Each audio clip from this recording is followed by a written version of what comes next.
Welcome to our first broadcast. Welcome to SerpZilla SEO Challenge 2022. My name is Alex, brand ambassador at SerpZilla, and your host for today. Today, we're ready to kick off our series of broadcasts as part of the challenge. I hope everyone is doing well, everyone is well prepared. So, our challenge aims at figuring out the best SEO specialists among our participants. They have to promote their project in search engines and achieve the best results by December, when we will announce the winners. The prize fund is $3,000. There will be several winners in several categories. But before we reach that point, we'll have a bunch of live stream events for you, where, like today, hopefully you'll get to learn something new. The topic of our first broadcast today is going to be how to get guaranteed quality backlinks. That's where our guests come in, namely two experts on the subject, Ravi Soni and Rob Beck.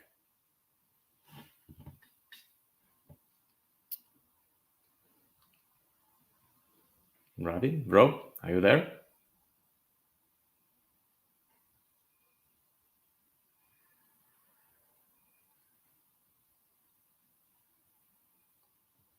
Might be some technical difficulties.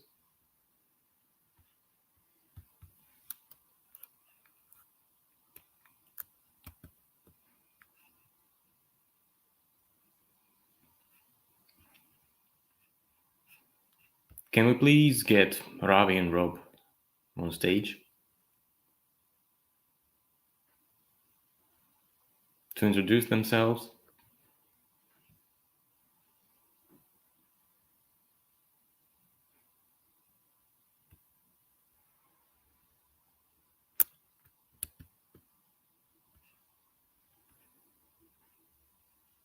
Oh, that's quite unfortunate. We might have some difficulties. No worries. It might take a minute.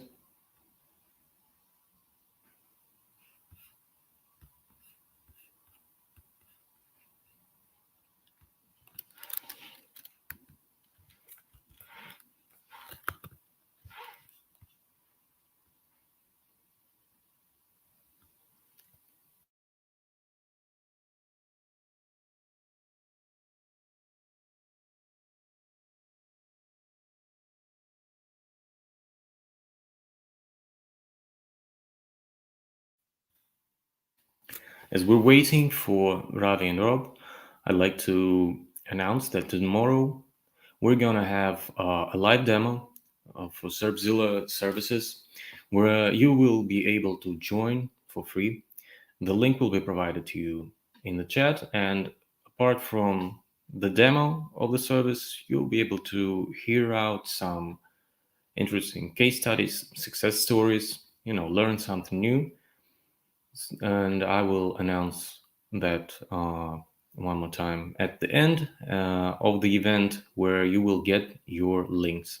Don't worry, everyone will get their links. So let's maybe do a quick overview of whatever we're gonna have today. Oh, Rob. Hello, Hi. hello. Hello, Rob. Hello, Ravi.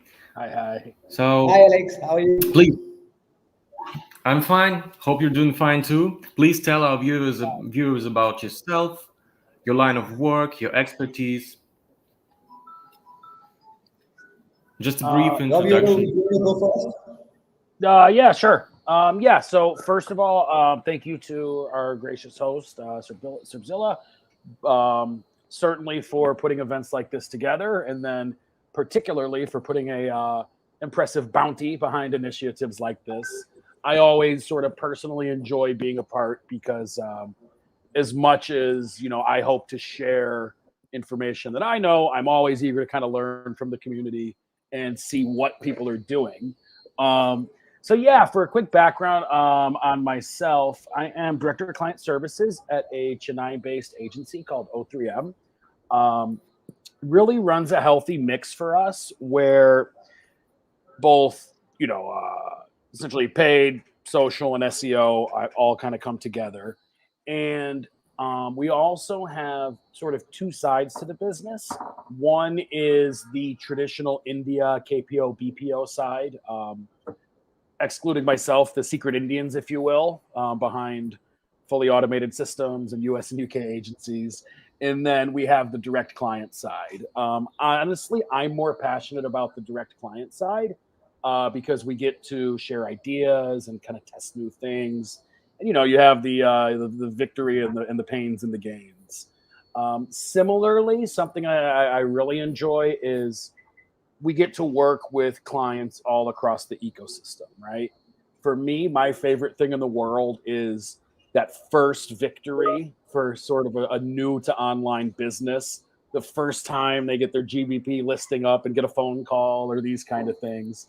Then I would say most of our clients are sort of the part of the wider but little unorganized marketing mix, willing to invest but measuring it carefully, need to see gains, need to see profitability. And then specific to myself and the agency, I really enjoy working with a few of the key publishers in the Indian market. What's really exciting about that is anyone on the agency side knows sort of we're always asking for content. In that case, depending on the publisher, we have whatever 50 to 800 articles a day being published. So then it really becomes how do we do things at scale? We're not going to review each page. So what kind of check systems, trainings, best practices do we put in place so things can sort of happen without the one-by-one review? So that's me. And just thanks again to SerpZilla and the audience, and looking forward to a great session.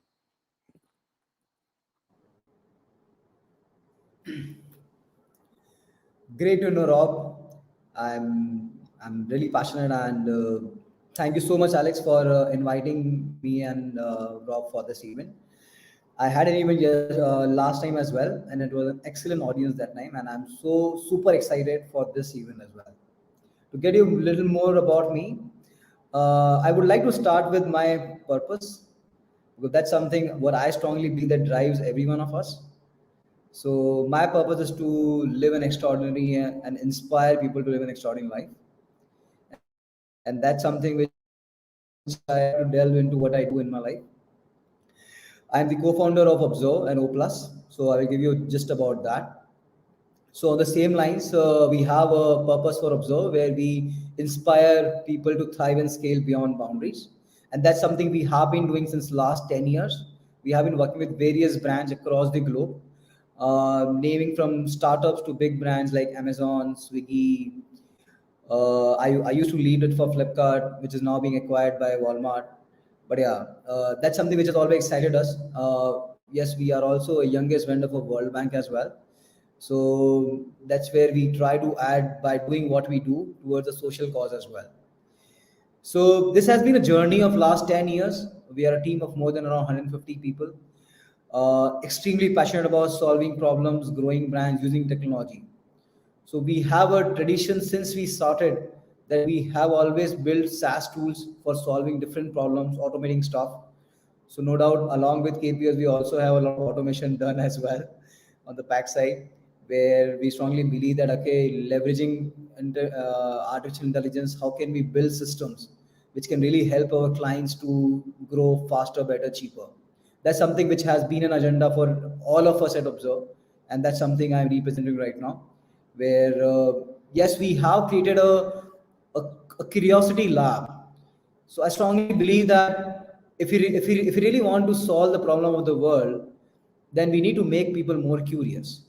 And that's where the search comes into an existence. Whenever we all are curious, what we do? We go and search. That's what we are doing all over here. And that's what we are doing right now to optimize search for the brands. But yeah, as an aspiration, what we have is to build a search engine. I'm not competing Google, but yeah, that's something in an aspiration where we can help people to search better. So that's just about me and Obbserv, and I'm all yours and excited about this event and interacting with everyone.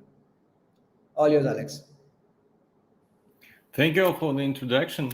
It was very nice, and I hope all our viewers are now even more engaged and ready and willing to hear something from you. So I think let's kick off the event with our first presentation from Rob.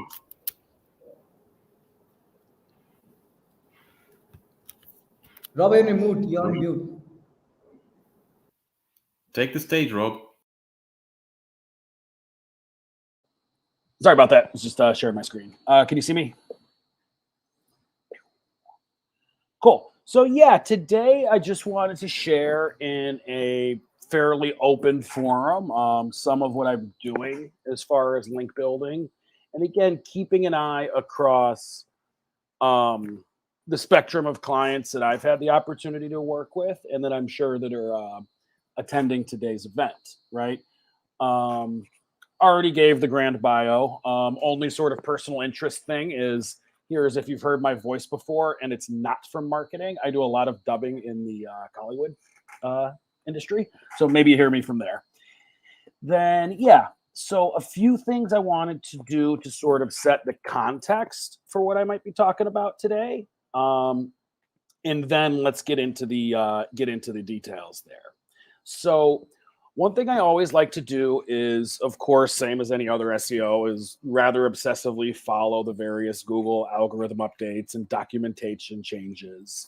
Now, I don't think we necessarily need to always agree with them, nor do we need to necessarily take them as gospel. But I do think it gives us a good indication of what Google's looking towards kind of in the coming days, right? And then there, remember, Google is spending billions of dollars to sort of essentially understand the human experience and hopefully give them the right information at the right time. We're not going to match that, right? So instead, I think it's worth us. So, we're not going to develop that same amount of resources to understand what Google's thinking.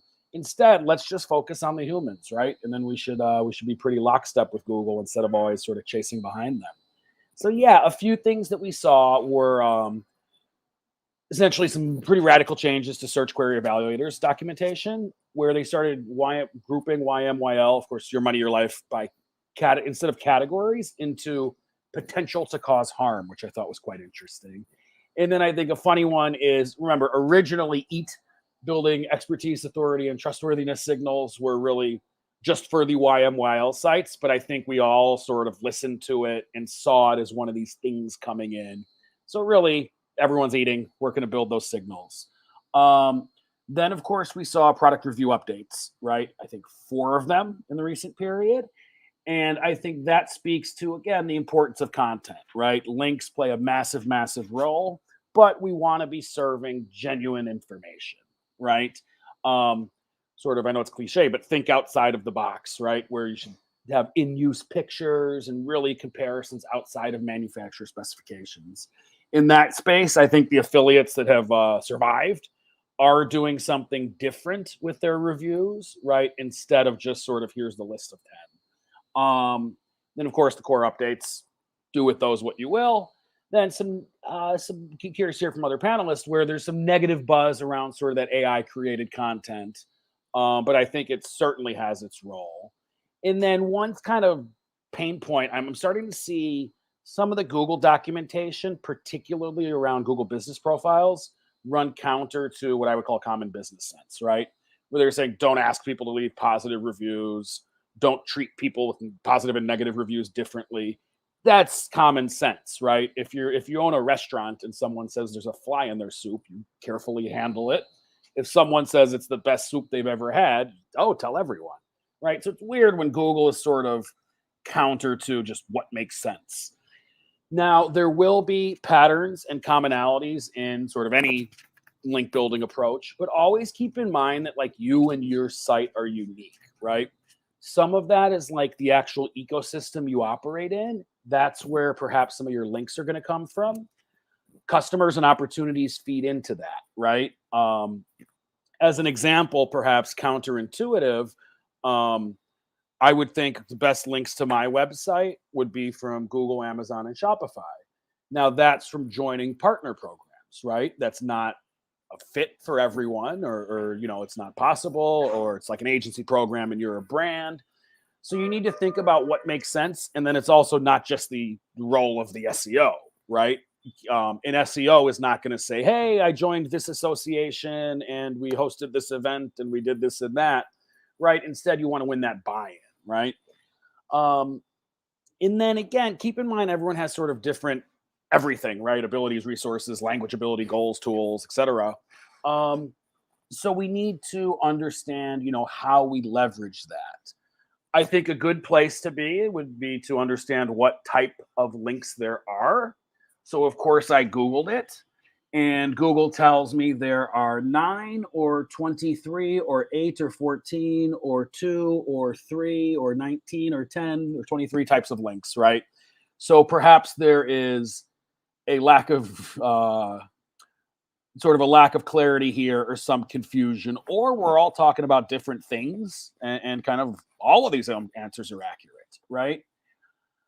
I wanted to break it down a little bit differently. Instead of looking at the type of links, I wanted to sort of flip it and look at sort of the type of business and where they are in their evolution, right? And I pretty simply categorize it into a business exists.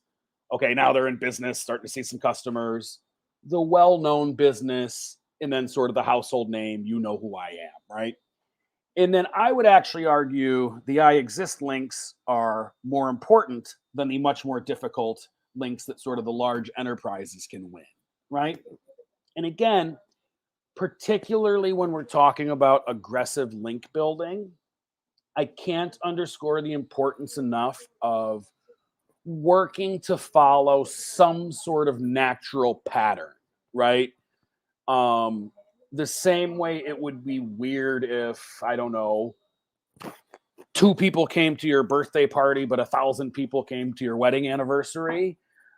It would be weird if you have like tons of sort of contextual links and then nothing local, right? Or you have 100,000 reviews on Trust Radius, but 0 on a Facebook page, right? So you always want to sort of follow those patterns. And to me, you can kind of think of it either as that gradient or sort of as concentric circles, right?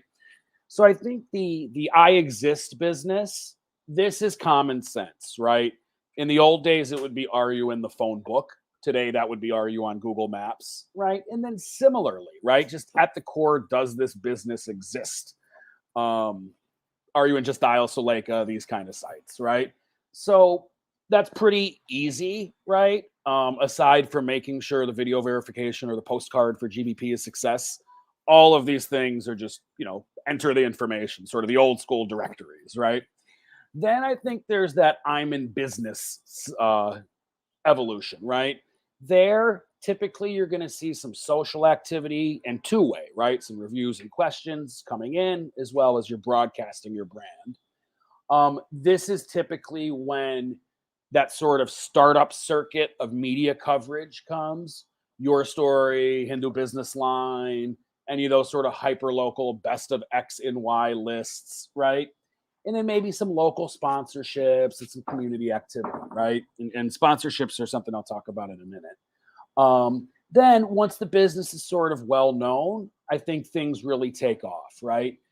And again, these opportunities grow both in complexity and perhaps kind of value. That's when events and associations, partnerships, media mentions, because you're sort of doing something cool and reaching out to the press, and earning some links from your papers, your case studies, all of those sort of things. Then the household brand, that opens up the opportunities for like infrastructure links, earned gov links, and kind of those mainstream media mentions. And then within this gradient, remember, everyone has the opportunity to do everything, but you want to follow that natural pattern, right? Again, it would be very odd if core web infrastructure and the government is talking about someone and then it's a one-page website, right, with no internal linking. So you want to follow that, right?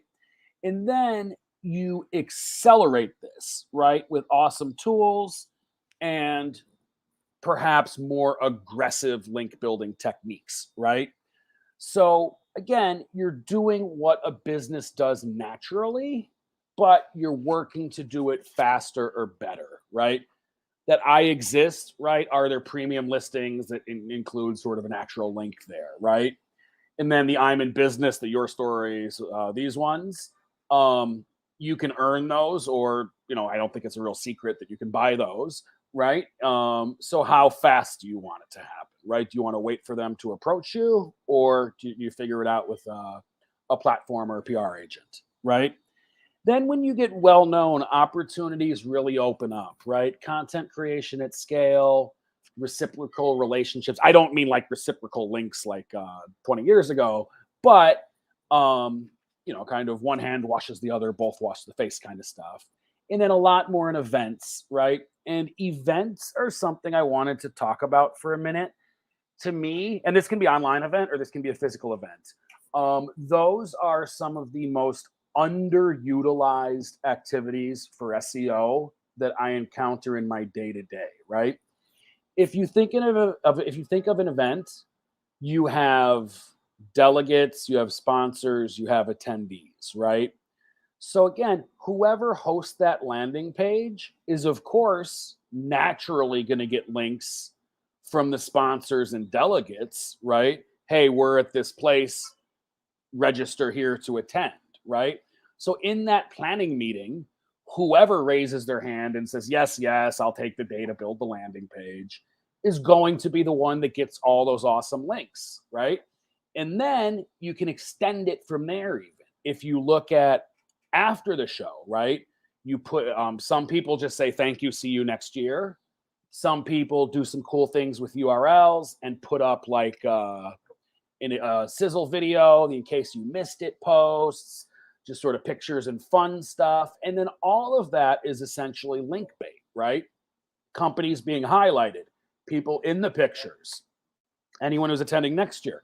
All of these people may very well drive links, pretty natural links, right? Just with a little foresight to your new page, right? And then of course, internal linking, that can kind of flow to whatever pages you're kind of working on. And then sort of those household names, those wider and more complex opportunities. But again, this is where SEOs need to become trainers, coaches, managers, helpful teammates, and really step outside of the I'm in front of Search Console bubble, right?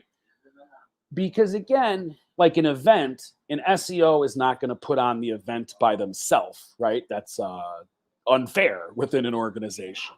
But if they're working with HR, management, sales, and everyone to sort of just catch them for that first 30 minutes while the planning is happening, to communicate, let's have it on our website, let's use a reusable URL for next year, let's create sort of, then let's link to, /2022 with some content for people who missed it, and sort of those glorify the sponsors so they link to it, right?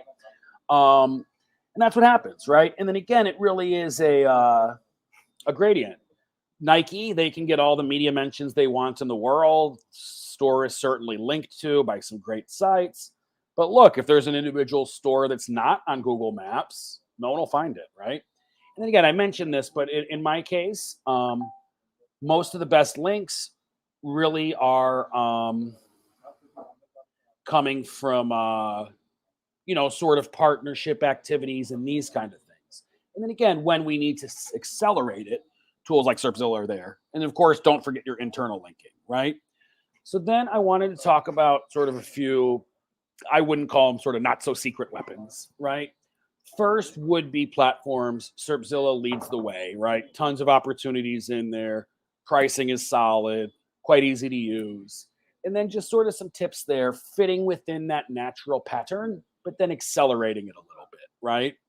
And what I mean by that is just like those earlier examples, like, do you want to wait for the startup media to talk to you, or do you want to approach them?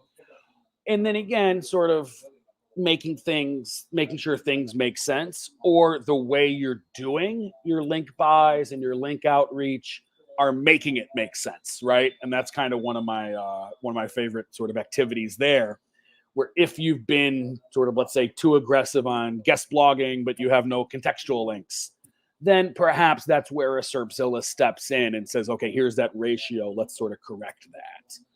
And then really what I look at are sort of course, the usual metrics that we all know.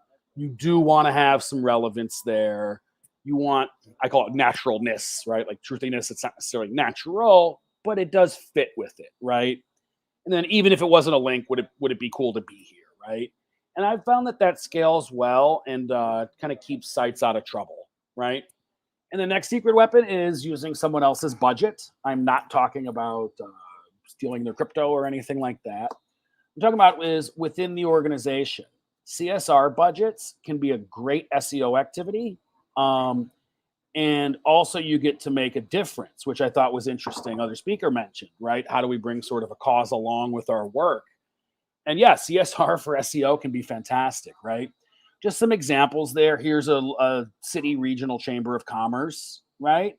And then, hey, look, AAA, Ajax, Amazon, whatever AAM is, they got standard web links in the footer of the chamber site, right?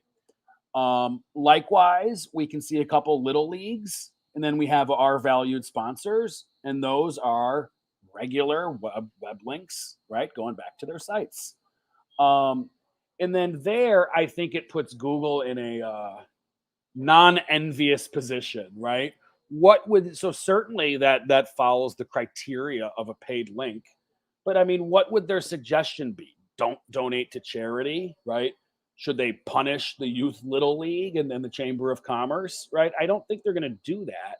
So that's when there's sort of that approach of let it be great content or let it be kind of a CSR twist where you're donating or paying or engaging for something else. And then it just so happens that a link came along for the ride. I don't know if there's anyone else from Chennai in the room. This was one of the most fascinating search results pages I saw where find low-hanging fruit, right? A lot of our discovery tools can help us find where there are conversations happening that no one really established has published yet, right? So I won't get into the nuances of these two men's shirt shops fighting on YouTube, but it's fascinating. If you search for KGF versus Pista Boys, the first 30 results are all YouTube videos, right? And if you take a look, some of them are getting up to 1 million in traffic. Longer explanation of what's going on there. But so like there's really that interest, and then just no one took the time to just understand it, put a quick article up there, and then that's an easy peasy traffic win, right? So I mean, really after the call, most of it's in Tamil, so any Tamil speakers, review this, understand what it was, put it up on your blog, and you know, like again, guaranteed traffic. Because you have this weakness. There's something people are searching for, they're watching it, but no one's looked for it, right? And then my other favorite is using the tools. I love the gap or overlap reports. What I like to do there is enter some competitors that we know are also competitors with each other. And then that show where they won links, right? Because in this case, I'm playing the role of Akasa Air, India's newest airline. And then we're looking at, okay, Go Indigo, AirAsia, and SpiceJet, right? And so when we're seeing spots where all three of them have links, two things. One, at the very least, we know at least 3 SEOs agreed with the idea. And then perhaps even more importantly, we know that this is not some sort of like internal PBN or anything like that of theirs where they're going to lock out other people because they're competitors with each other as well, right?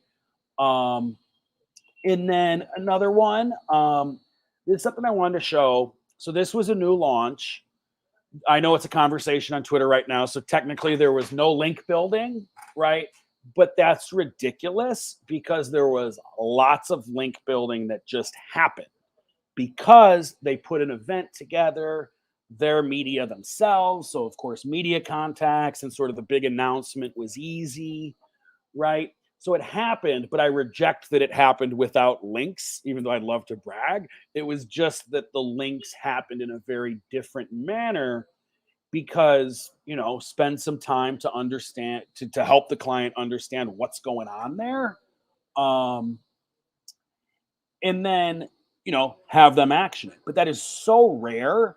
So that's really why or where I like to go with those sure things, right? When we have platforms that can enable us, right, to do these things better or faster, when we can get the whole team on board to do things with events or these sort of things, all of that comes together, and then we can do some awesome link building, right? So that's what I wanted to cover, sort of for the first cut. Thank you for the time, and then I'll eager to listen to the other presentations and circle back with some questions. Thank you. Thank you for the presentation, Rob. Well, my pleasure. Thanks, it was amazing. So, do you want to welcome our next speaker? Oh, sure. So it is my pleasure to introduce Mr. Ravi Soni. No, really interesting to learn because coincidentally, I feel I might have touched on some things that he knows better than me. So eager to listen, eager to learn. Thank you. Ravi, take love the the stage. way. Thanks, Alex. I was just saying that I love the way he articulated and made it so simplified that how people look at link building and existence, known and visibility. Excellent concept, Rob. I loved it. I will try to what he shared and what I and let me share my screen, Alex, and I will just take it forward. Yeah.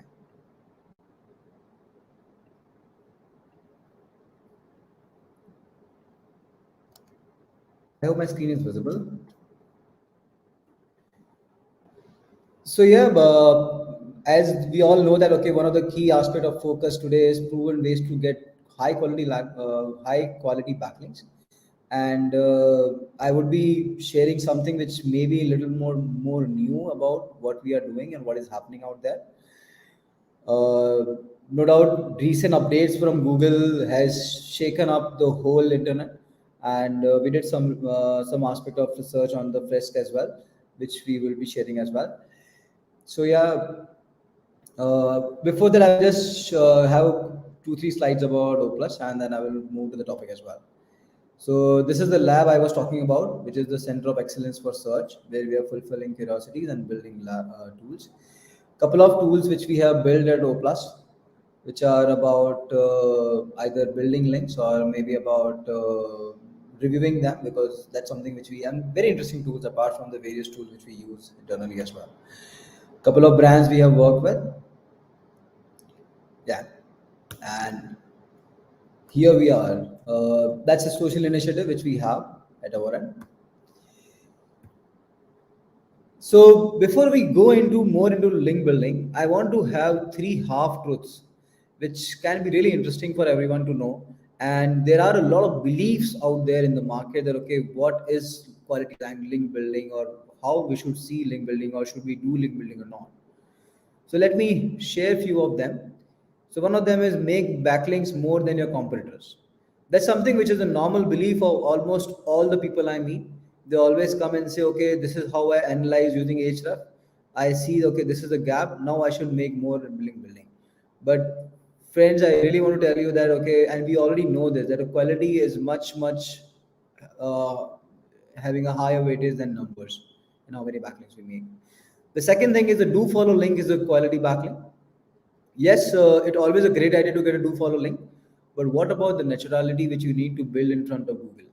So you always have to keep a balance in how we are doing. Do follow link is a great quality link, but yeah, it may not be that valuable if you don't have the other aspects of the backlinks. Only get backlinks from high DADR. This is something which is one of the most debatable topic. I know there are few people who might not agree with me, but I think Google is smart, and he is smart enough to see that, okay, if you are building only the high DADR backlinks, just like Rob also shared, that if you only say, okay, you know me kind of backlinks, then it can be a penalizing kind of situation as well at times. So let me focus upon that term called quality backlinks, because we all know, and we all know to some extent, okay, how to make a backlink. But I really want to understand that, okay, how do we define the quality of the backlink? So we simply follow this concept called crawlability, relevance, and credibility. One of the simplest way of judging any backlink is follow the possible user journey to your website.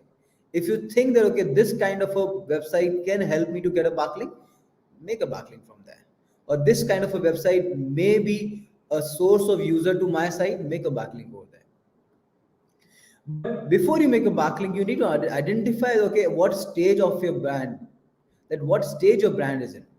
Are you just starting up right now, or you are in a growth stage, or you may be suffering from some crisis? So depending upon what stage the brand is in, we need to define the weightage of what kind of backlinks we need to make.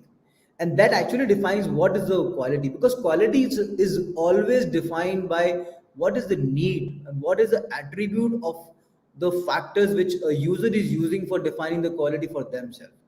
Maybe for me, going to a five star and having a food, if I take that as an example, then maybe the food is defining that quality for me. Maybe the experience of eating that in that area may be defining the quality for me. And maybe I can give a weightage to both of them. So that's how we need to understand that okay, how do you define the quality of the backlink? So once you have an idea of what is the focus you need to have, depending upon that, okay, what stage your brand is in, then you need to define that, okay, what are the various parameters? So guys, relevance is one of the key parameter whenever we are building a backlink. There is no doubt about it, there's no debate about it. The second is authority. So in authority, there are various parameters which are being used by different people at different aspects. Could be DA, DR. DA is basically domain authority, domain ranking, referring domains, ratio of no follow and do follow, kind of a trust flow, spam score, spamming links. What is the count of extremely high authority backlinks you have? And when you are getting a backlink from a specific domain, then you may need to check, okay, what are the organic keywords getting visibility for them? What is the traffic trend for that particular domain for the last 1 year?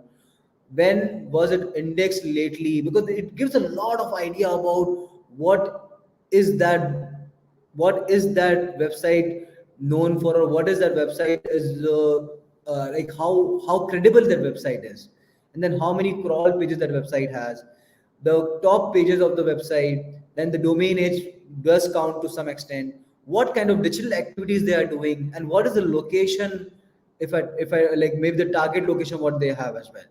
But I know that okay, you cannot measure all of these parameters for every link you make. So what I recommend that choose as per the criticality of the link. Choose as per the how much investment you are doing. Choose as per what is the focus you have for your site. Is it for crawlability, relevance, and credibility? On these three aspects, you can use this slide in a super useful manner to define a quality of your backlink as well. Now, let me talk about the various ways. So we all know how to make a backlink, right? Then I will try to share few hacks, or I would say they are the ideas which can really help you to make backlinks. So we all know how to make foundation backlink which define digital existence. Just like Rob already shared, I would say that okay, maybe creating the social profiles, creating that okay, which actually defines that okay, you already exist. Once you are up with them, then you might be making like the profile links, like the pillowing links as well, which you could be doing over there. And I'm sure you must be using some platform for getting the paid guest post outreach to be done as well. There are few ways of doing all both the two things: outreach for paid guest posting, and also for the link acquisition. You can actually use any kind of a like a ninja outreach tool as well, which you can use to create an email automation campaign as well, reaching out to all of these bloggers, and then negotiating the pricing as you get a reward from them. So these are the two techniques which are very popular around as well for getting a quality backlinks. But I will share a few more which are pretty interesting. So that is something which we use internally as well, which we say the get 90 plus and get 100 plus. So what do I mean by that? When I say get 90 plus, I'm asking that okay, can you get a backlink, a quality backlink, relevant backlink from a DR 90 plus? And then use that as a situation to get hundreds of other quality backlinks. Or maybe you don't need to get that, because there are people out there who are also looking for a exciting news or kind of a content. So when they see okay, a popular and a extremely credible platform is ranking you or is making you visible, they will try to give you backlinks, and that is a strategy which has worked very well. Another way of getting a backlink is highly credible content. So what normally happens, people go and search about the various subject they want to research, or they want to write content about. And Google is one of the best platform for every one of us to get to know, okay, what is existing out there already, and I can use it. I can give an example for this. So if you see this, this is a website who has written a great blog on A/B testing. So if you see, it's a extremely credible content, with a perfect score for EAD as well.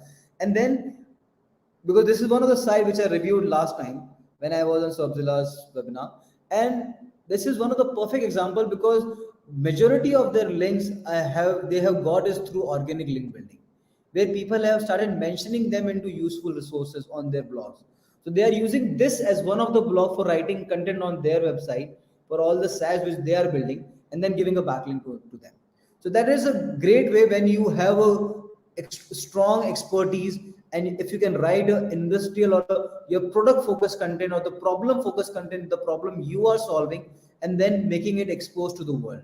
So when people are researching about it, they would land it to yours, and they will embrace this kind of content and will give you a backlink from their aspects as well. The second way of getting a backlink is a resource link building. So what do I mean by that? For example, if you are writing a content which is kind of a blog. Let's say this is a blog. So in spite of people finding you through Google, you may outreach them, and then normally just go and search for useful resources along with the product domain which you are working in. So when you do this, and then whatever work you are doing, let's say you are going for SEO tools as well. So then you will find a various aspect where people have actually mentioned about useful resources out there, and then they have already given a couple of links from their aspects. So you can request them, okay, this is also a great link which you can also embed in your page as well. Another way of creating a great backlinks is by self-growing JS links. So what do I mean by this? So that's a very exponential thought. That's a very scalable thought. So let's say this is one of the you are a software, and then people are using your software, and you are saying, okay, I have a cookies policy where you have to embed this kind of cookies in your website. So through that aspect, you can actually get JS backlinks at scale. So there are two things happening. One thing, every new customer or every new partner will be giving you a JS backlink. The second thing which is happening, whenever they will create multiple pages on their website, so the backlinks will increase. So with a new customer, you will get a new referring domain, and with the new pages on their website, you are getting more backlinks over there. So that's a very exponential thought, but it has to be used very consciously. Another part which I want to address over here is there are three kind of backlink which you need to make. That tier 1, tier 2, and tier 3. What I mean by that, you need to create a natural pattern out there for Google. So let's say you are making all of these backlinks, then you might need to create a tier 2 backlinks which are actually making backlinks for these backlinks which you have made from here, so that these backlink gets crawled faster, and also it helps to create a scenario that, okay, this is the natural link building happening over there. On the similar lines, if you have resources, you can go for a tier 3 as well. So that's like creating a web out there, and that creates an additional impact as well, where the juice flow enhances to your site. The second thing, you already know, okay, how to make backlinks. I have also shared a couple of ideas with you, but the most important part is, okay, what kind of anchor you are using, what kind of focus of intent you have, and what is the target URL. Even when you are getting a backlink as well, then also from that site, in spite of just checking, okay, what is the DADR, you need to check, okay, what is the specific page from which he would be getting you the backlink, because the PA also matters a lot from where you're getting it from there. And then it's still not done. Even if you make backlinks out there, you need to understand and you need to keep a track. Okay, is that backlink got crawled or not? Because recently I have seen my team juggling with aspects where the backlinks are also not getting crawled. Some kind of backlinks are not getting crawled.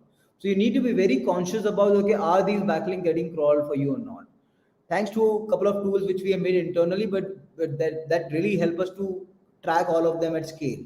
But like a simple check of checking, okay, if Google is able to index that particular page or that particular link or not for you, it's extremely important. The second thing is, which is impact. So whenever you are making backlinks, is there any impact of those backlinks or not? Because whenever you will make backlinks, you will make those backlinks for a specific page. Then you can always check about that, okay, how can you measure that impact? It can be either by the cluster of intent which is getting visible for that particular page, or by the PA and DA for that particular page on the website which is out there. The third thing is, are they still live? I have seen brands going on a sprint of making backlinks, but they don't look back and check, okay, the backlink which they made, are they losing those backlinks or not? So these three terms are extremely important when it comes to make new backlinks as well.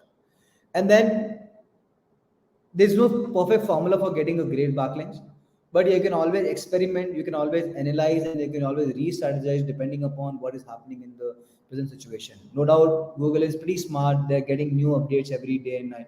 But yeah, even if you follow the key principles, that will really help you to define the right quality for you and to get the right quality backlinks for you.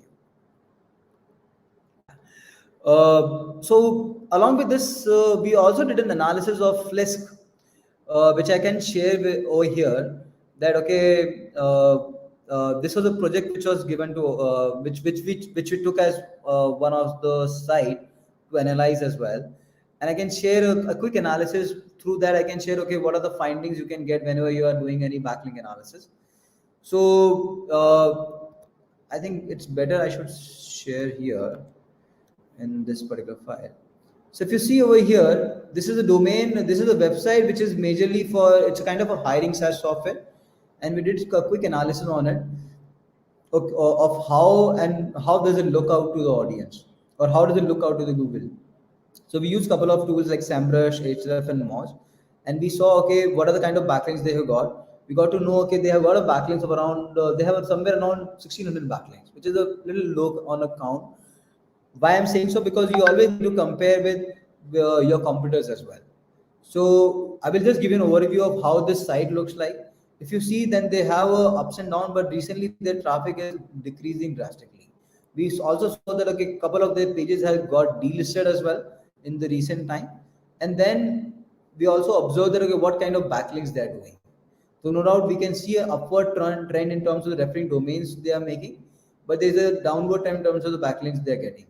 But if you see an Ahrefs analysis, you will see that, okay, there is a juggling happening over here in terms of the referring domain they're acquiring.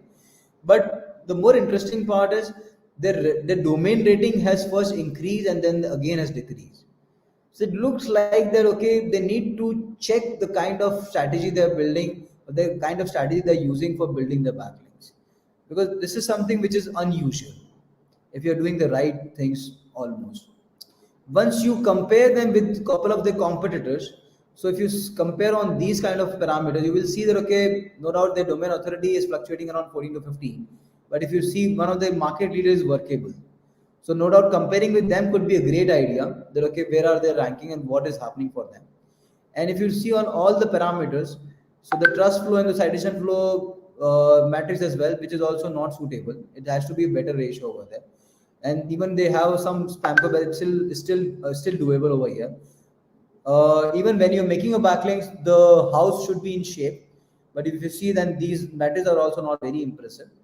And then the kind of pages they have, the kind of pages they might need to compare with the key people out there. So that's where we need to work upon that in terms of, okay, can we build more pages, can we create on dynamic pages as well, can we create some strong pages out there. I know that this number doesn't make a huge difference, even if they will focus upon few of them, and then they can scale the rankings as well. Quick thing which I can share over here is this about, okay, what are the categories from where they are backlink. The interesting part over here is that what kind of backlinks they're getting. they're getting a backlinks. No doubt they have a decent ratio among do follow and no follow, which is a good thing in terms of links, but it doesn't stay the same when you compare the referring domains as well.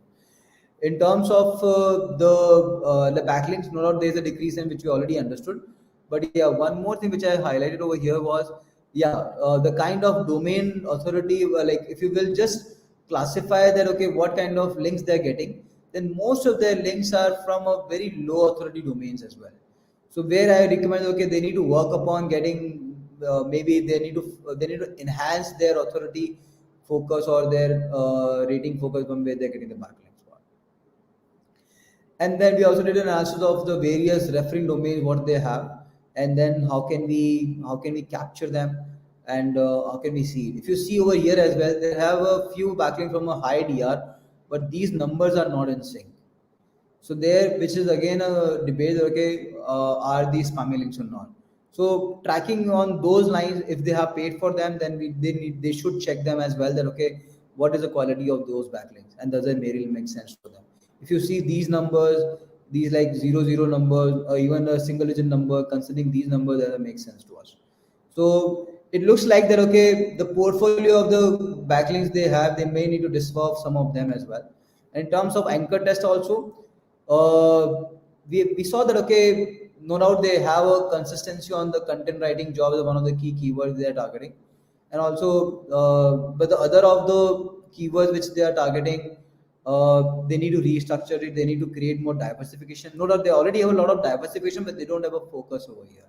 So that's something which is required, because if we even analyze their top pages as well, then also the top keywords on which they are ranking is majorly the brand keyword, and then couple of them for like an Indian freelancing site. But I don't see a lot of optimization happen for the SaaS software which they are focusing over here as well. So yeah, I hope this is something which we have to share. And yeah, that's my last slide. Okay, thank you. I hope you liked it, what I share over here. So Alex, what do you? Well, Ravi, now thanks for your presentation. I would Yeah, like, by thank the you. way, to remind all of our viewers that you can ask speakers questions in the chat, so don't hesitate. We'll address the questions at the end of the stream. And now we will move to the third part of our event. It's a project review.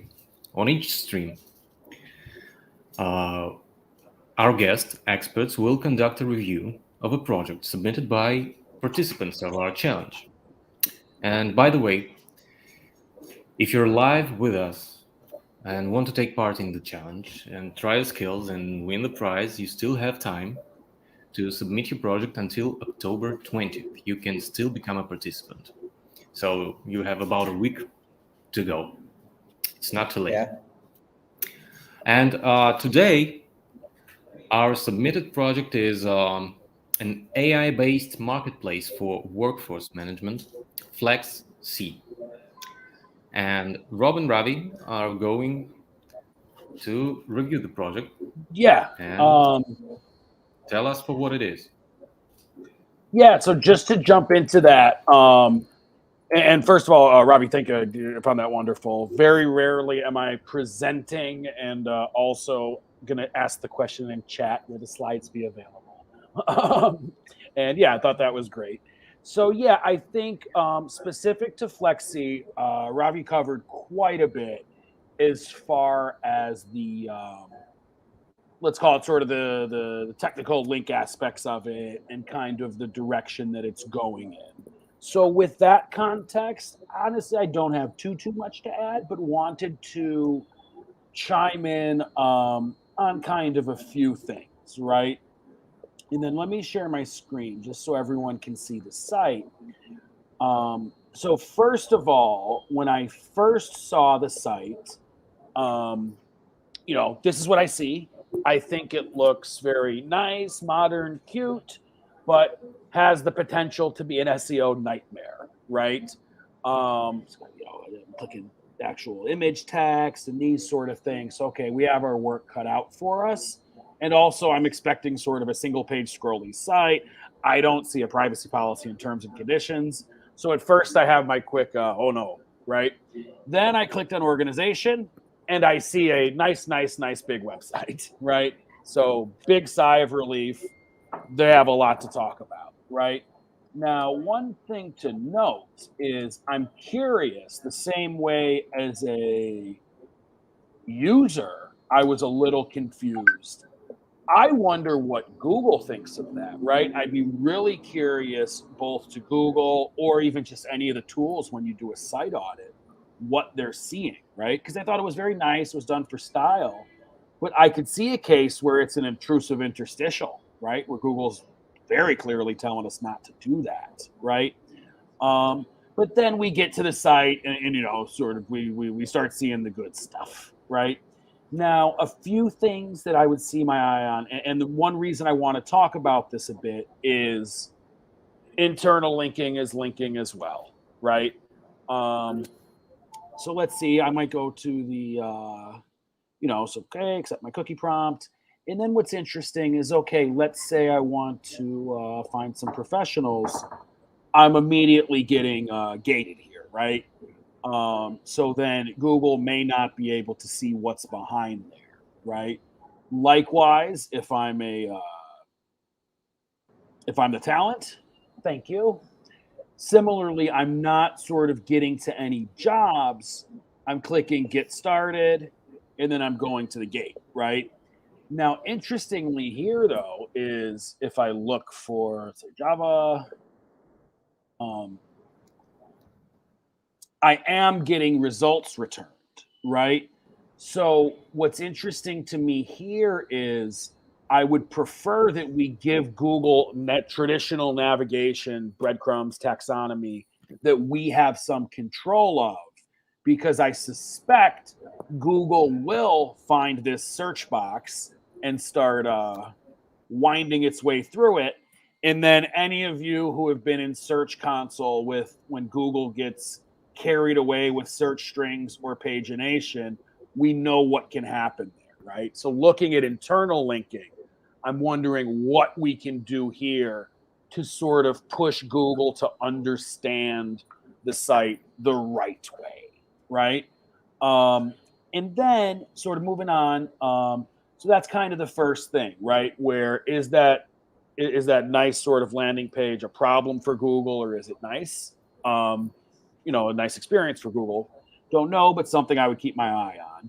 Then, right, I don't know that we're giving Google the happy navigation path, and Google will find its way to those listings. So will that be sort of an ugly way with URL parameters and queries and search strings and all of that sort of stuff, right? So something we need to keep an eye on. Then something we see a lot with startups that that's always a challenge is our title, our on-page title text, right? Let it be H1, let it be H3. There's oftentimes a gap between marketing and SEO, right? Where who we are, not really a term we need to rank for. Redefining the future, transforming. Is that really post your job or, sort of post your resume, right? So we need to kind of watch out for those things. Then if you're digging around on the site, they have a fantastic team, right? Some real leadership. Build out those bio pages, right? Those are people that may get searched for, and certainly maybe that's some traffic that you bring in. Maybe those pages get linked to because they're sort of interesting folks, and those sort of things. One thing I didn't like on the site is they have in the media. It's the same thing we were talking about, sort of that first startup push, and then it just links to the other site, right? So of course.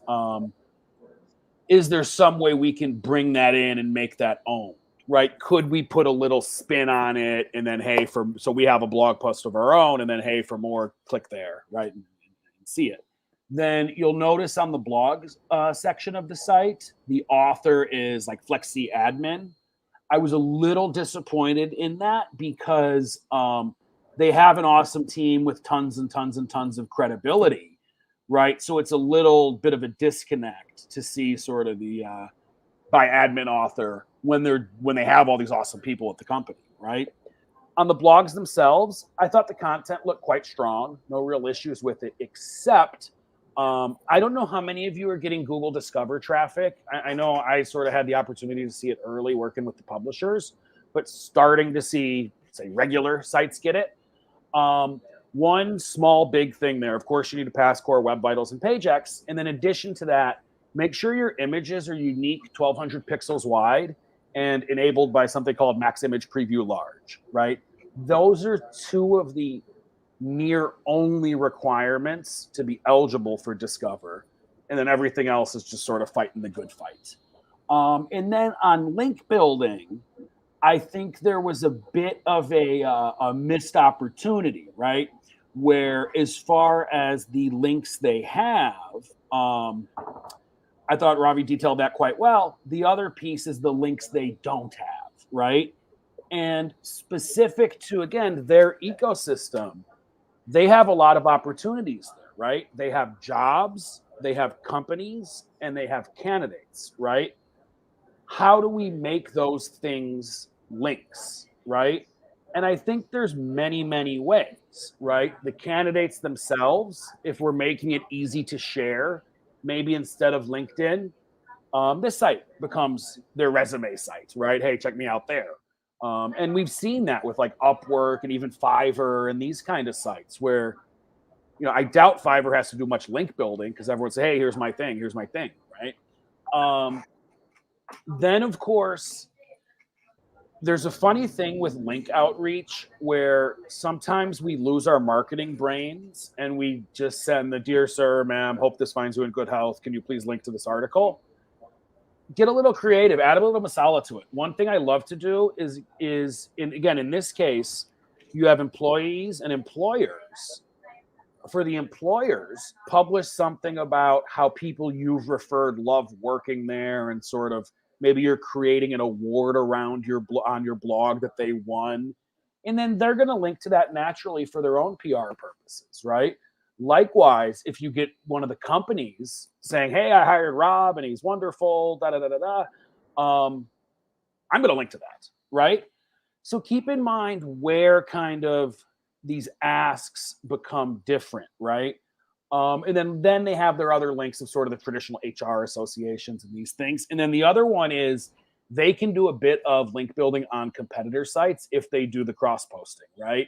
That can get a little nasty and gets a little aggressive, but it can be a very good technique.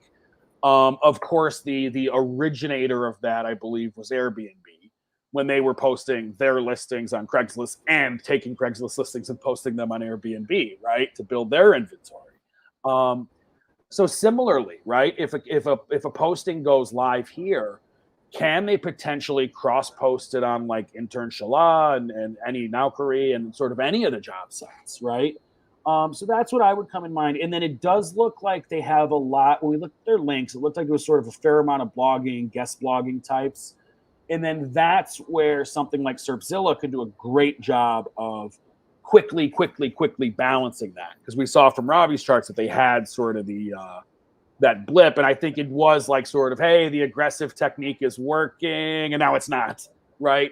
So I don't want to sort of pull links or anything like that. But instead, where's the balance, right? How do we make sure to do those, I guess, foundational links or sort of the, hey, I'm open, I exist links. And then do you get into contextual links and sort of mainstream news and these kind of things, right? To sort of balance that. And I would expect they have an uptick. So yeah, at the core, on-site, give Google the happy path. They need structured data, particularly important for job listings. They need article schema for their articles. And then as far as link building, yeah, we talked about the profile, and then really understand that ecosystem. If you're talking about the companies that are hiring from you in a glowing manner, they'll link to it. If you're saying, hey, Ravi listed here and now he's the miracle man, of course, everyone's going to link to that. Right? Certainly Ravi's going to link to it, and mom's going to print it out, put it on the refrigerator, right? And sort of these things are happening because you have SEO on the mind, but once you create that catalyst, they're happening naturally, right? So I think that can be really cool. Yeah. So that's really what I want to cover. So a quick question for backlink gap. I was using SEMrush. Ravi, you were using the three, right? SEMrush, Moz, and Ahrefs, yeah. Yeah, I try to get a reliable analysis from all the three things so that we can make a better decision from there. And I see Amin had a question about JS link building. I'm going to go on mute. I think okay. Before I answer that question, I want to share that from the on-site perspective, what one key thing I really want to highlight about them is they have a lot of pages, but I guess they have done their canonical not, wrongly. So maybe there could be a possibility that they are not being identified as unique pages by Google. So just I checked for organization pages because they are a marketplace, and I think they have an immense scope in building a line of pages for companies, just like you mentioned right now. But I think there are some foundational level issues for the site which shall be addressed before even they start scaling their backlinks as well, because no doubt Google loves like a good foundation, but I think even if your shop is not ready, there's no point of investing in marketing on that heavy note. That's what I want to recommend. Into the JS backlink can also be one of the aspect for this site as well, when they're onboarding brands or when they're onboarding even the people as well. Where what do I mean by JS backlink is this is the link which normally you get when you are placing a code on someone other's site. So that's a technique which is normally being used for dynamic link building, and it is more about, as I already mentioned in that particular site called VW, where we found that okay, they have a huge growth in link building by because of this part, where what they did, they actually did like a collaboration with various sites. So let's say if tomorrow if I collaborate with Salesforce, then Salesforce might put I ask them, okay, if you want to use my SaaS tool, then you have to update your legal policy with this code. Or you need to update with this content on your site as well. So whenever you put like a legal policy or a cookie, it gets embedded to every page of your site. So the moment you increase the number of pages, the number of links also increase. Maybe you are having only one referring domain, but your links number of links is increasing from that domain as well. So there is some impact of increasing domains, but when you see that scale, then the more partners you gather more links. So through that JS backlink. So I think that is a little tricky way, but you need to be a little more conscious about it, Aman, whenever you're implementing it as well. I hope that answers, Aman.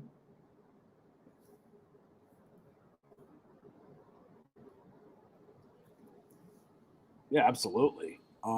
There was a question I saw that struck me as quite interesting of how to get backlinks in a niche industry like metal manufacturing, right? So there, right. So Oh, we I saw. think Yeah, please. Oh, did we run out of a time? bit late. Oh, okay. Sorry, just a little Yeah. intermediate. Yeah. Oh, please. So, like, first of all, Rob and Ravi, thank you for the meaningful dissection of the website that was provided by our participant. I hope our viewers and the participant found it useful. And yes, now, as expected, I hope we have questions from our viewers, and now it's time to get down to answering those. So now Right. take the stage and do your thing. Wonderful. So yeah, so question, right? How do we get backlinks in a niche industry like metal manufacturing? If we're talking about jobs and education, right? We know all the sites we can win some links from, or buy some links, or earn some, whatever it might be, right? Metal manufacturing might be a little different. First of all, I know directories have waned in sort of a perception of importance, but when you're in a narrower industry, they really can count. So, for instance, I know a little bit about metal manufacturing. There's a lot of great publications, Modern Machine Shop, Additive Manufacturing. There's a ton of them, right, that really focus on metal manufacturing. So, two things. One, are you in those directories? And they don't, they're quality. Um, And then 2, how do we establish relationships with those folks, right? Can you add some new information to the industry? Such and such, right? Now, let's say let's say that's something else. Let's say you can't. More traditional businesses, I've found when you sort of play the role of SEO and psychologist, you can get the ownership to get aggressive about link building.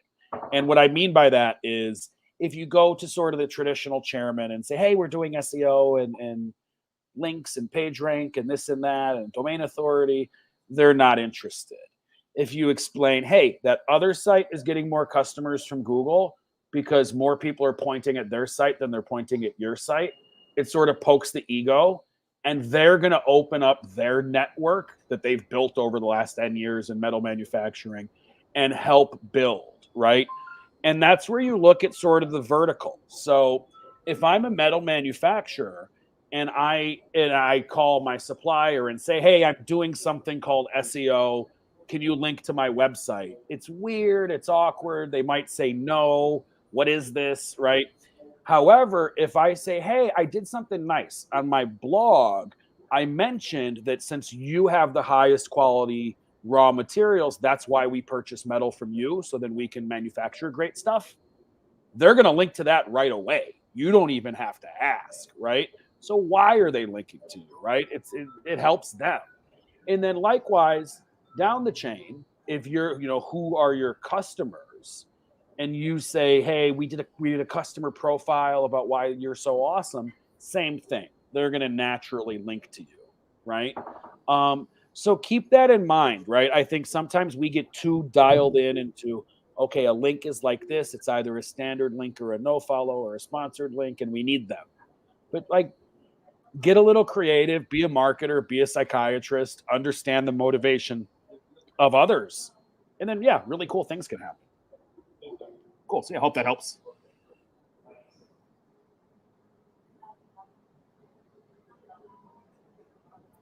The next question is how to get guaranteed quality backlinks without being penalized.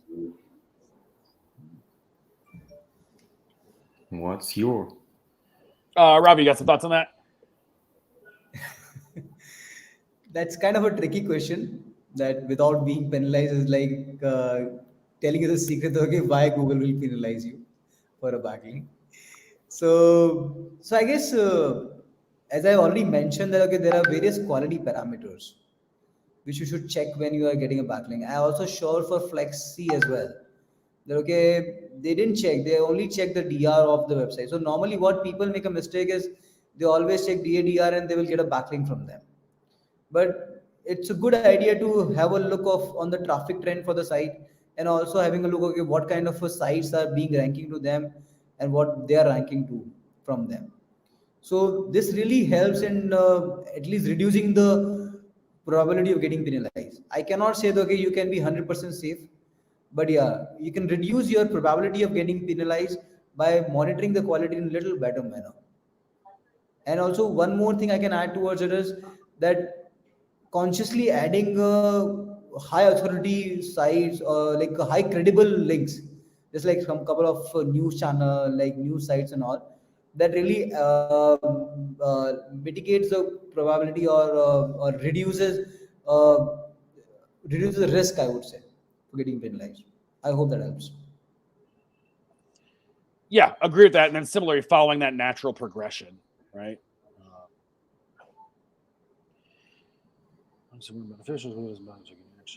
we get another that's question. standard. Links are standard. More beneficial links are more beneficial as Googlebot don't bother to take any actions on the clicking on a button until they have. I think I think they are like chatting in the. They're answering or. Oh yeah. But no, that's a great point, right? With the JS links, needs to be good JS that Google and users see, right? Otherwise, yeah, it's just sort of code somewhere. So, yeah, it's certainly true. So how to start initial backlinks work? Which types of link submissions to target in terms of building links? I guess it's about. You can take it on. Yeah, so I mean, I think we covered that a bit since it was asked. Where be natural, right? I think foundational links is sort of the term we've settled on in today's session. Where sort of whatever you want to say, crawl before you can walk, before you can run. Where you're gonna start with that core sort of does this business exist kind of thing, right? Where and again, if you're not doing that, things look weird, right? To Google and to users and to everyone, right? Forget SEO for a minute. If you, let's say, an e-commerce site ranks number one for whatever sort of commercial query I'm searching for, and I go to it and then just, sort of get interrupted. And then I notice they don't have a Facebook page, they don't have an Instagram page, they don't have a GBP page. I'm probably not going to buy, right? Even though they earned that number one rank through content and links. So again, be in the phone book. You're going to start there. Then look at sort of the community around you. Even though the web is global, you're going to have your own connections and resources, and kind of just keep working your way outwards, right? Start, make sure you're in the phone book, and then make sure you're sort of known locally, and kind of just really, really keep going with it. What are the key factors of language targeting for international SEO? One thing that's interesting to me there is, first of all, you have to remember why your site's international, right? Is this just multi-language? Like the site does the exact same thing, and here's English and here's Spanish? Or is it an e-commerce site where different products are being shipped from different warehouses in different currencies, right? So first there's the why, and then, geez, a year already. I think the last, what are they, Google search, whatever the big event is, right? So much of it was dominated by language stuff, where auto translation is coming online and all these sort of things. So I think you're going to see the utility of just like, hey, I'll also put up a page in Spanish because the web's smaller there. I think the utility of some of that's coming in as Google translates more and more.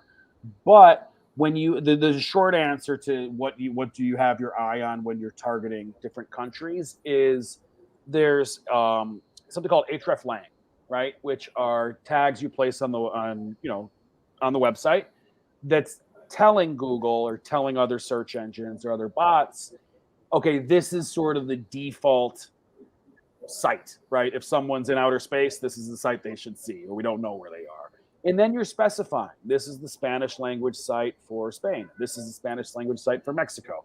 And sort of however complex you want to get. But just make sure you have a core reason to go international, right? Again, like Amazon launches different domains because there's different products, different currencies, different warehouses, different sellers, et cetera, different taxes, right? So they must launch different domains for different languages. If it's just the sort of English Spanish, you're probably going to use subfolders with hreflang instead of two different sites, right? Unless there's sort of that core need for it. And then specific being in India, what's particularly interesting here is we have many, many languages, regional even within the one country, right? And it's been really a joy to sort of work on the vernacular press and these sort of things. Yeah. Thank you. How to boost a new domain?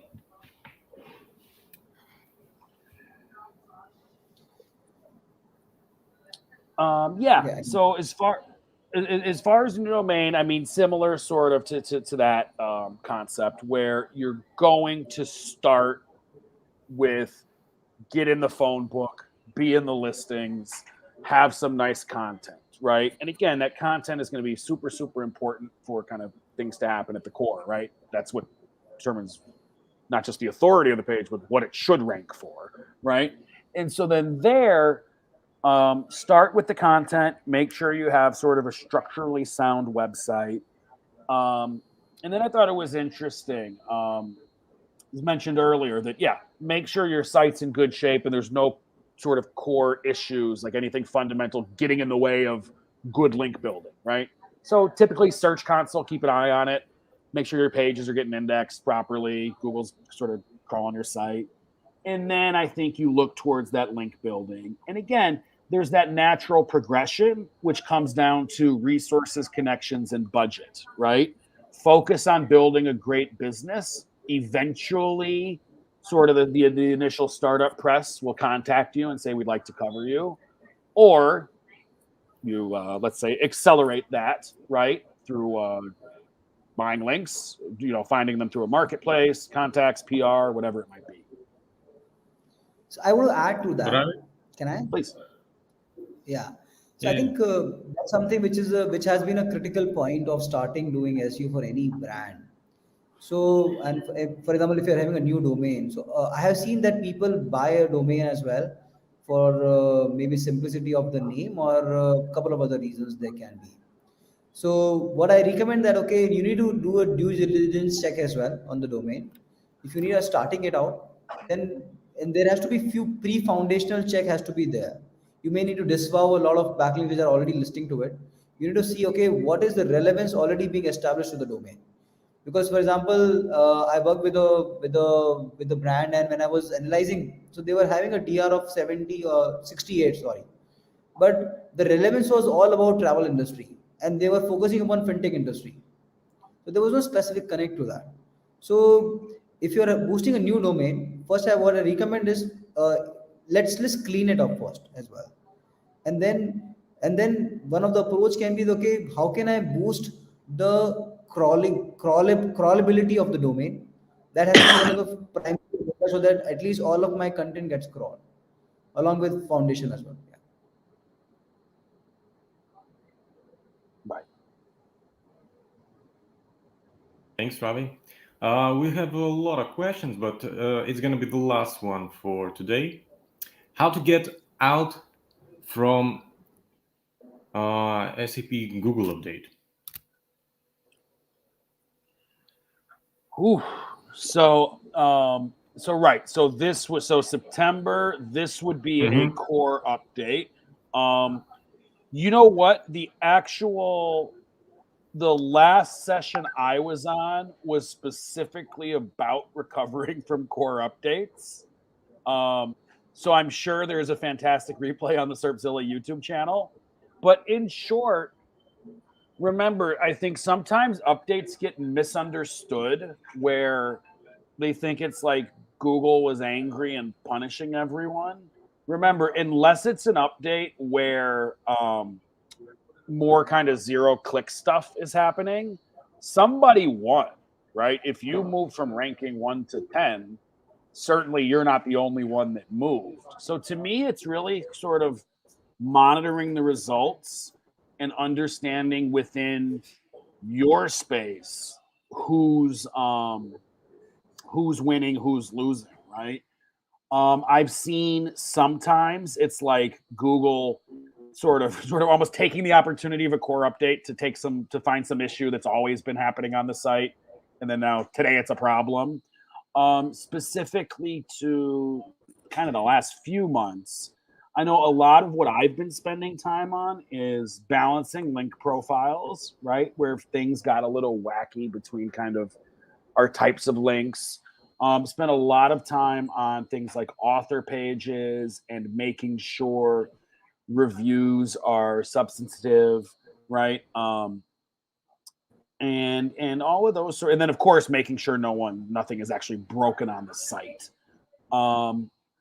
And that's really sort of a lot of the core there is again, first you're going to make sure nothing's broken, then you're going to understand who won, and what are they doing differently, whether content, links, or navigation on the site, and then what can we learn from that. And then sometimes it's just a shuffle, right? Some keywords go up, some go down, and then you probably work on like your topic clustering and these kind of things. But I mean, I think building credibility and authority signals, links. Yeah, please. So actually, we are actually reviewing a couple of publisher sites recently, which got extremely impacted by the PRU update, the helpful content, and the core one. They actually came in a row altogether, and sometimes it's like a little difficult for you to justify or to define, okay, which update really impacted you. So what like we did, we first need to analyze the data that, okay, which was one of the most impacting update for us. let's say you already figured out mixed videos channel who has asked this question, that okay, this was a September update. So in September there were two updates. One was the core update, one was the PRU update. So if you are already a publisher site, then you need to check, okay, what kind of signals are you giving for the buying aspects? Is it looking more like a sponsored content? Because if like it is a review update which has impacted you, then you need to collaborate in a way that okay, you need to boost the EAT score of your pages, and also in terms of gather more UGC kind of content on the pages so that it will get them the right signal. But I agree with Rob that okay, to analyze it, because this cannot be a solution for every single brand.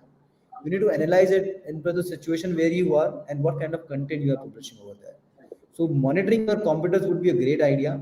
And also in Search Console, you might need to see, okay, there would be some keyword which is wiped out. So looking at those keywords and looking at those specific pages will really help us to define that okay, what has not worked. And then picking three of them and then doing some A/B testing over there will really help us to define okay, what will work for us. Hope it answers. And then, just to sort of put some context to that, right? Google says during core updates, there's nothing to do. I don't believe that. There's always something to do. And just to talk about all three items in 10 seconds, right? As far as authorship, here's three bylines, right? One is ANI and when it was published, so no human behind it. I don't know who wrote this. I just know it came through the ANI feed. This one I would put in the middle. I know Mr. Khan wrote this. I can contact him, and here's some of his other posts. That's good. This is what you're going to aspire towards, though, right? When Brett is talking about modern machinery, see, I told you it was a real one. We know his credibility in the industry. I'll believe his article. And then I've seen a problem with the distinction between, I guess, genuine and formal. They're very different things. To me, this is formal. She's in the blazer, has a byline, nice picture, right? But this is standard affiliate. I imagine this came from Amazon. And then even worse, we have a bio, but social media scholar, travel fanatic, food maven, and coffee specialist. That has nothing to do with a hard drive, right? So to me, this is the sort of thing that gets diminished in product review or helpful content updates. These two, I think, will both be awesome. This one, because neither one of these is formal. Here, we know these two ladies use these products, right? They have an original picture that the manufacturer did not provide. They have many that they're comparing and all that good stuff. This is a random post from Where Chennai Eats. To me, this is the ultimate verified update. I know who he is. It's an actual human user profile. There's even a bill, which is a mandatory thing for Where Chennai Eats, right? And that's credibility to me. Yeah. That's great. So, Yeah. nothing to add, right? Yeah, that's all good. I guess You it's can time go to wrap it all up. yeah. I can only say that we at SerpZilla, we appreciate your you joining us and your efforts, your insights. Thank you for making this broadcast enjoyable. So now I would like to make a couple of announcements before we're going to let everybody go. So I want to remind you, all of those who participate in our challenge, that after this broadcast, you are going to have to receive an email with tasks.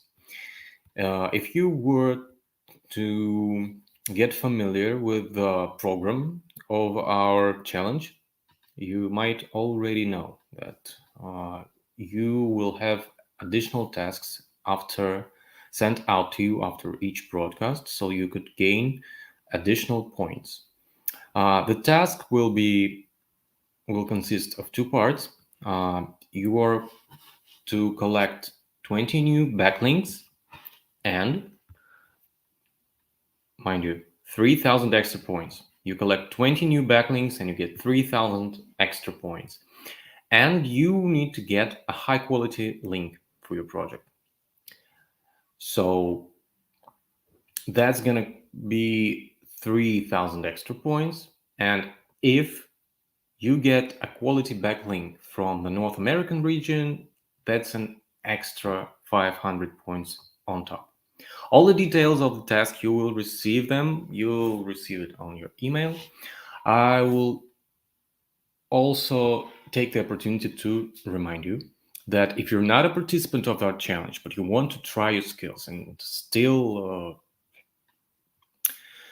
try your luck and to win the prize, you still have the chance. You still can register and submit your project until October 20th and become a part of the competition. So you have roughly a week to join. Don't lose the opportunity, don't hesitate, feel free. Also, I would like to remind you that tomorrow we'll have a free demo. You can join, test the service, get familiar with it, get to know what it's like, and you will have the opportunity to get some insights, listen to success stories. The link will be provided to you in the chat. Look for it in the chat. So, again, this is the end of our broadcast. I would like to, personally and on the part of SerpZilla, to thank Ravi Soni and Rob Peck for their insights, for making the broadcast enjoyable again, and we'll hope to see them and all of you, our viewers, really soon. Don't forget, October 20th, the second broadcast. See you.